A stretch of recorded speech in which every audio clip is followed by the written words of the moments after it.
just happens. It just happens. How patient are you? Because a lot of this business is built on patience and resilience, as opposed to getting impatient and saying, "Oh, I've got to, do more." Not as patient as I would like to be, if I'm very candid, but a lot better than I was 10 years ago. Because 10 years ago, I was like a guy in a hurry who wanted everything to happen the next day.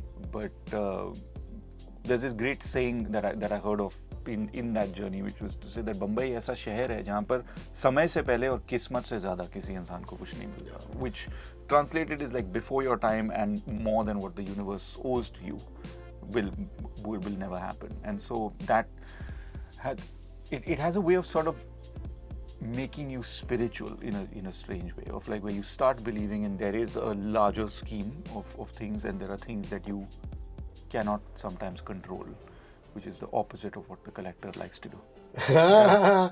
And you've seen both sides of the spectrum, because I remember once you had these 3 shows back to back, and I remember meeting you successively, and I'm like, I'm not complaining, we're meeting very often and this and that. It's almost as though one would get over, another one would start. And then you've also had phases where, there's been no release. Yeah. And you obviously learn from the hustle of back-to-back releases, as well as the waiting periods in between, and that's as much as a part of your job than the actual acting. For sure. I think actors are paid to wait.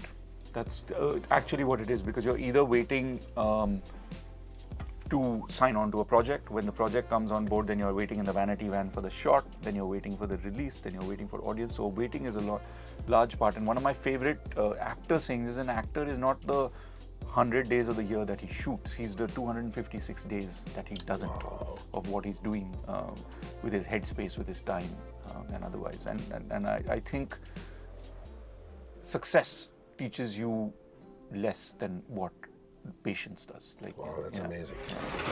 94.3 Radio 1.